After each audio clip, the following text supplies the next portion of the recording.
Thank you very much, Richard, and I am delighted to be here in these new headquarters. I have been often to, I guess, the mothership in New York City, but it's good to have an outpost of the Council right here down the street from the State Department. We get a lot of advice from the Council, so this will mean I won't have as far to go to be told what we should be doing and how we should think about the future. I mean, Richard just gave what now, did you see that? Described as a and her posture and her words, her body language is, you're my boss. And Richard Inhofe is one of the co-presidents of America. In the power structure, it goes basically in government circles, quasi-government. Federal Reserve isn't government, it's private. Neither is the CFR, but they have government power. I mean, they write the real legislation, the master legislation, the master key. They are the key masters.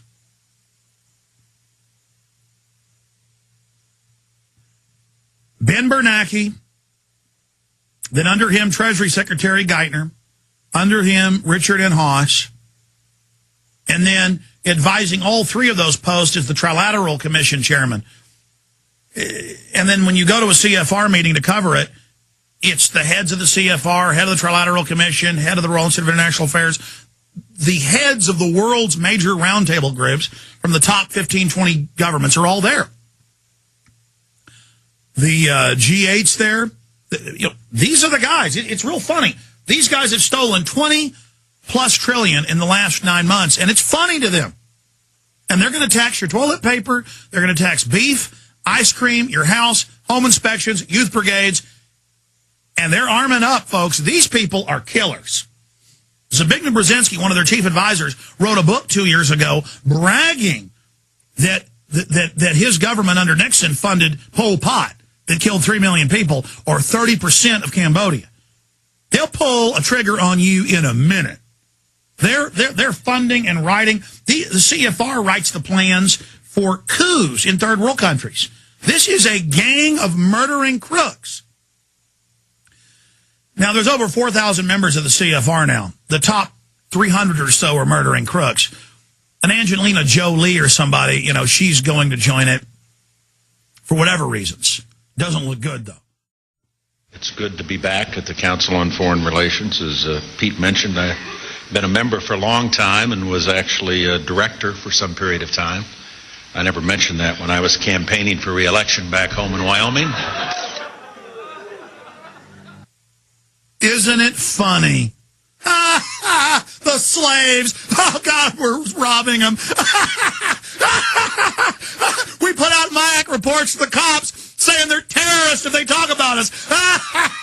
We tell the cops the vets are the terrorists if they talk about imaginary CFR. And the best part is the cops are buying it. God, we're building FEMA camps. Oh, it's so fun to rape them all. There's nothing the scum won't take. Yeah, baby. The best part is we're poisoning their water. Most of them are sterile and don't even care. 87% of them have become sterile, and it's not even an issue with these idiots. They just don't even know why it's happening. And then they have hundreds of these little subgroups, which mayors and people are part of, and then the Rockefellers and the globalists, because they steal all the tax money, they sit there and fund them. And so your mayor may only get $10,000, $20,000 a year in a stipend, get to fly around 5 or 6 great destinations, be in a 5-star hotel. Just for that, they'll sell your complete society out. Then the feds come in, teach them how to steal property, teach them how to set up pimp game operations. It's just all a big joke. Hillary, I come here to get told what to do. And Haas is like, yes, you do. Pimp game. Now get up there and tell them what needs to be done. You are my slave. And it's just all a big joke. Cheney, thank you, David Rockefeller. We never tell the scum how it really works, do we? And they're now closing their final net of control. And they've stolen 24 trillion big ones.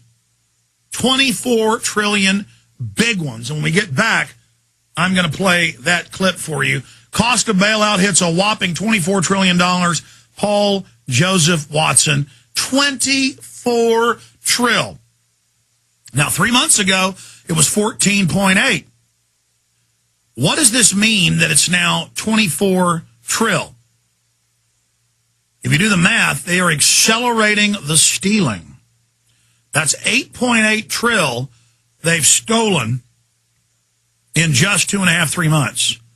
And CNBC's very happy about all this. Oh, I mean, woo, baby, we are... You're not leaving anything. No, we don't want them to be able to ever fight back again. We want to totally bankrupt them. Genius plan. Yes, and the police are standing by. What are they going to do, quit their jobs? It's perfect. Oh, and we'll sit offshore while they try to fight back, and the cops and citizens kill each other. Genius plan. Oh, it's so good. It's so good to be running the pimp game. We'll be right back.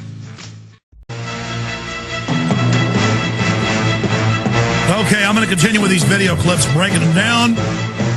The 24 trillion stolen and counting. Goldman Sachs, JP Morgan Chase, all announcing record profits. And remember, the Pentagon's standing by if you don't keep paying those foreign bankers. They told Congress, you do this, or we're going to declare martial law, and we're going to shut down the Congress. Well, Congress should have stood up at that point, but then Al-Qaeda would have detonated an A-bomb, probably. Ooh. The only way they can pass this bill is by creating and sustaining a panic atmosphere. That atmosphere is not justified. Many of us were told in private conversations that if we voted against this bill on Monday, that the sky would fall, the market would drop 2,000 or 3,000 points the first day, another couple thousand the second day, and a few members were even told that there would be martial law in America if we voted no. That's what I call fear-mongering. Unjustified. Proven wrong. We've got a week, we've got 2 weeks to write a good bill. The only way to pass a bad bill, keep the panic pressure on. Now, what has the Senate done to this bill?